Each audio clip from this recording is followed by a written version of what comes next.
ربنا اغفر لنا ذنوبنا واسرافنا فی امرنا، اے خدا ہمارے گناہ بخش دے، ایسا نہ ہو کہ ہمارے گناہ حائل ہو جائیں ہماری مغفرت کے درمیان اور تیری نصرت کے درمیان. ایسا نہ ہو کہ ہم تیری نظر میں حقدار ہی نہ رہے ہوں اس حفاظت اور رفاقت کے جس کے ہم تجھ سے طلبگار ہیں. ربنا اغفر لنا ذنوبنا، آج تو خطروں کے دن ہیں، آج تو بخششوں کے دن ہیں، آج تو صرف نظر کے دن ہیں.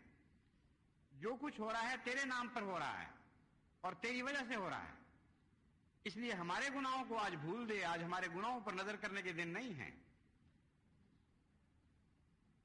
وَإِسْرَافَنَا فِي أَمْرِنَا، ہم نے بہت زیادتیاں کی ہیں اپنی جانوں پر، ایسے کام کیے ہیں جس سے جانیں ہلاک ہو جایا کرتی، مگر آج ان باتوں کا بھی دن نہیں کہ ان چیزوں کو گنا جائے.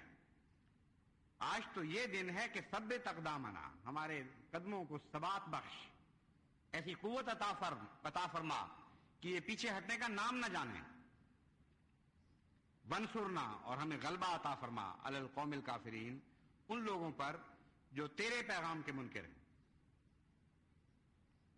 پھر یہ دعا کریں، اللہم انا نجلک فی نحورہم ونعوذ بک من شرورہم، اے ہمارے خدا، اے ہمارے رب، اے اللہ، انا نجلک فی نحورہم، ان کے سینوں میں ہم تو کوئی روب داخل نہیں کر سکتے، لیکن تجھے رکھتے ہیں ان کے سینوں میں.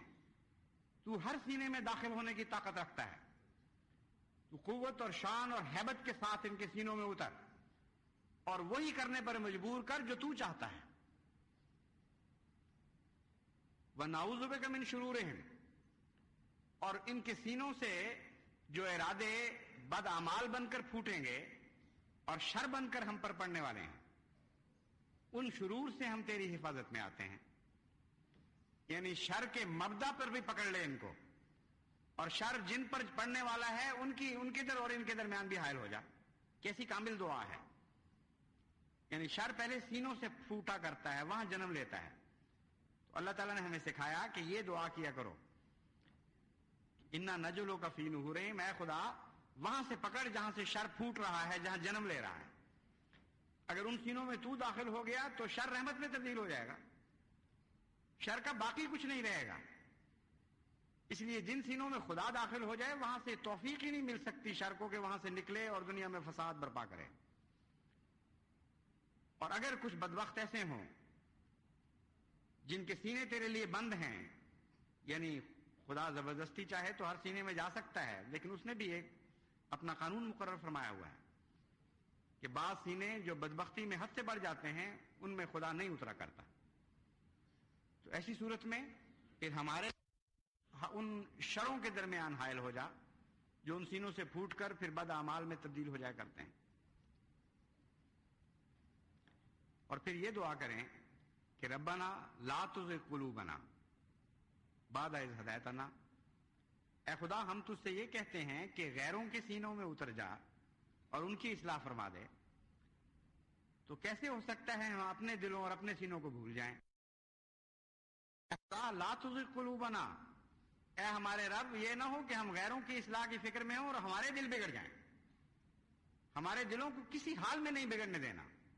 بعد اذ ہدیتنا، اس واقعہ کے بعد کہ تو نے محض اپنے فضل سے ہمیں ہدایت عطا فرما دی ہے. ہب لنا من لدنک رحمہ، ہمیں تیری رحمت کی ضرورت ہے جو تیری طرف سے آئے.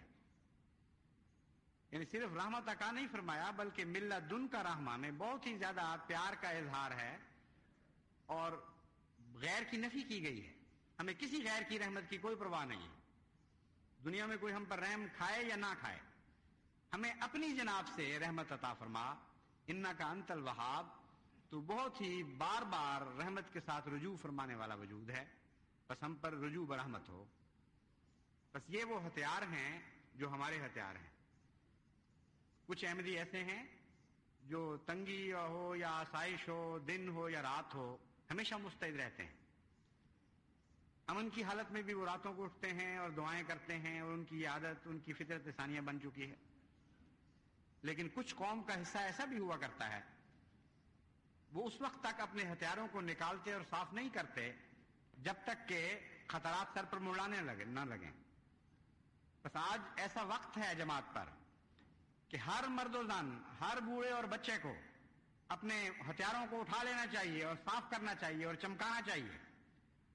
اور جیسا کہ وقت خدا نے ہمیں عطا فرمایا ہے، 5 نمازوں کے علاوہ خصوصیت کے ساتھ راتوں کو تہجد میں اٹھ کر ان ہتھیاروں کو استعمال کریں.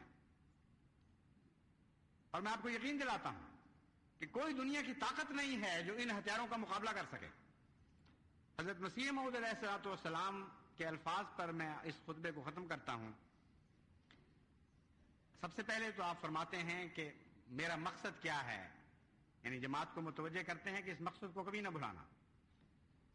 وہ کام جس کے لیے خدا نے مجھے مامور فرمایا ہے وہ یہ ہے کہ خدا اور اس کی مخلوق کے رشتہ میں جو کدورت واقع ہو گئی ہے اسے دور کر اور اخلاص کے تعلق کو دوبارہ قائم کروں. خدا نے مجھے اس لیے بھیجا ہے کہ تا میں حلم اور خلق اور نرمی سے گمگشتہ لوگوں کو خدا اور اس کی پاک ہدایتوں کی طرف کھینچوں.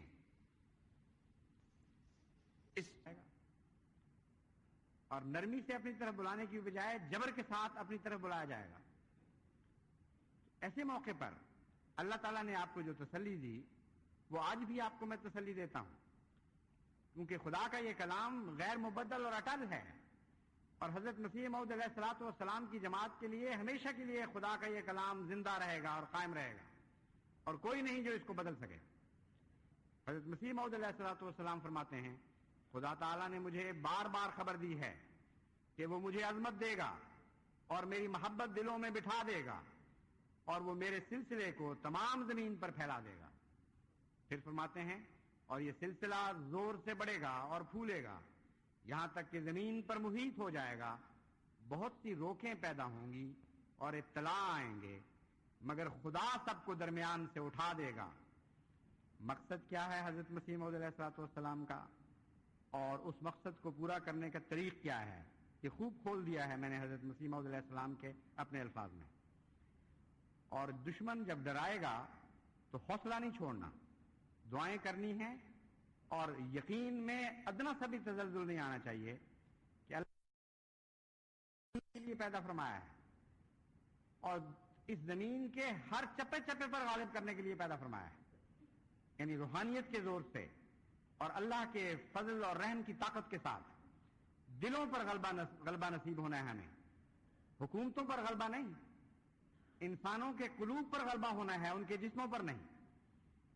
اس بات کو ہمیشہ جماعت کو اپنے پیش نظر رکھتا رہنا چاہیے اور ہمیشہ ان دعاؤں میں اور اس کے علاوہ بہت سی قرآنی دعائیں اور حضرت صلی اللہ علیہ وآلہ وسلم کی سکھائی ہوئی دعاؤں میں مشغول رہنا چاہیے.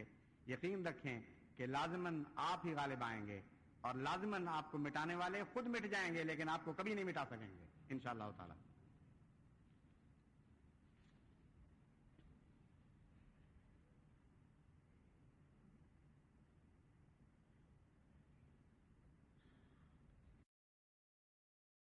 الحمد للہ نحمدہ ونستعینہ ونستغفرہ ونؤمن بہ ونتوکل علیہ ونعوذ باللہ من شرور انفسنا ومن سیئات اعمالنا. من يهده الله فلا مضل له ومن يضلله فلا هادي له